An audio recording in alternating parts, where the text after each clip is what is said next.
Madam మనం చూస్తే కనుక మంగు అంటే చాలా మందిలో మనం అది చూస్తుంటాం, మెలాస్మా అంటాం. సో అది ఏంటంటే లైక్ వచ్చిన తర్వాత డిఫరెంట్ కైండ్స్ ఆఫ్ క్రీమ్స్ అనేవి అప్లై చేస్తూ ఉంటారు. అంటే ఇప్పుడు మన మార్కెట్లో పర్టికులర్గా ఒక క్రీమ్ పేరు నేను మెన్షన్ చేయను, బట్ చాలామంది ఏంటంటే అది తాత్కాలికంగా వాడుతూ ఉంటారు, బట్ అది స్ప్రెడ్ అవుతూ ఉంటుంది ఫేస్ మీద. సో అది స్ప్రెడ్ అయిన తర్వాత అసలు ఆ మంగుకి ట్రీట్మెంట్ ఉందా, మెలాస్మాకి? మెలాస్మా మంగు అనేది కూడా చాలా కామన్ ప్రాబ్లం.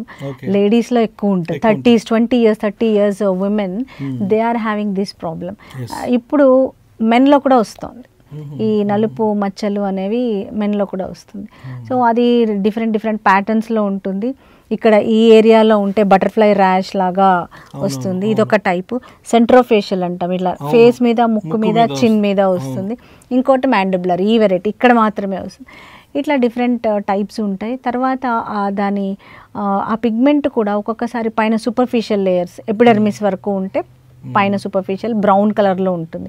అది కొంచెం డీప్ వెళ్ళింది అంటే బ్లూయిష్ కలర్లో ఉంటుంది, డెర్మల్ పిగ్మెంటేషన్. మంగు అనేది దీనికి డిఫరెంట్ కారణాలు ఉన్నాయి.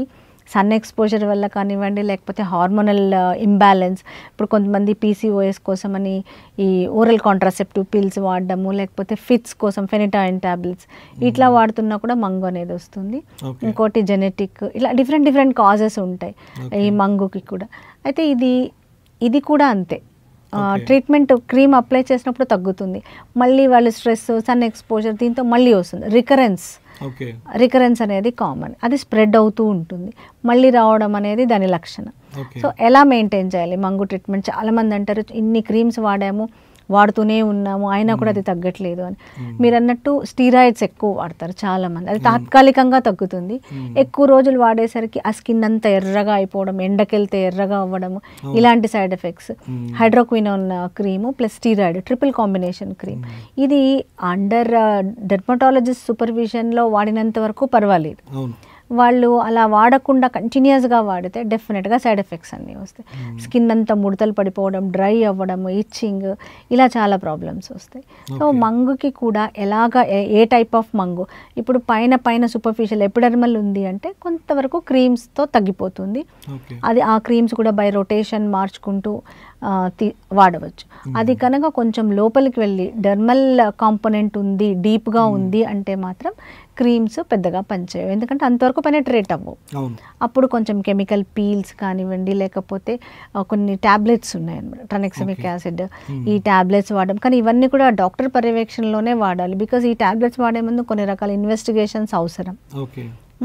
తర్వాత లేజర్ ట్రీట్మెంట్, ఏదైనా కూడా కొన్ని సెషన్స్ తర్వాత ఒకసారి క్లియర్ అయిపోయాక మళ్ళీ మెయింటెనెన్స్ ఇస్ రిక్వైర్డ్.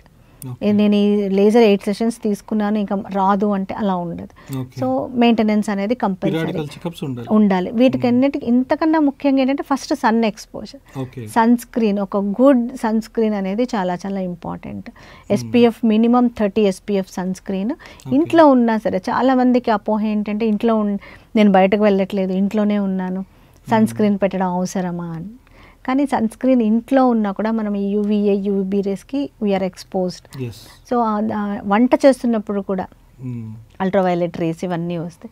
నేను అదే చెప్తాను, సన్ స్క్రీన్ 3 times ప్రతి ఒక్కళ్ళు, ఎస్పెషల్లీ ఇట్లా ప్రాబ్లం ఉన్న వాళ్ళు డెఫినెట్గా అప్లై చేసుకోవాలి, లేదా minimum 2 times in a day కంపల్సరీగా అప్లై చేసుకోవాలి. ఎందుకంటే ఈ సన్ స్క్రీన్స్ ఒక 3-4 గంటలే ప్రొటెక్షన్ ఇస్తాయి. ఇలాంటి ఇంట్రెస్టింగ్ వీడియోస్ కోసం తప్పకుండా మా ఛానల్ని సబ్స్క్రైబ్ చేయండి.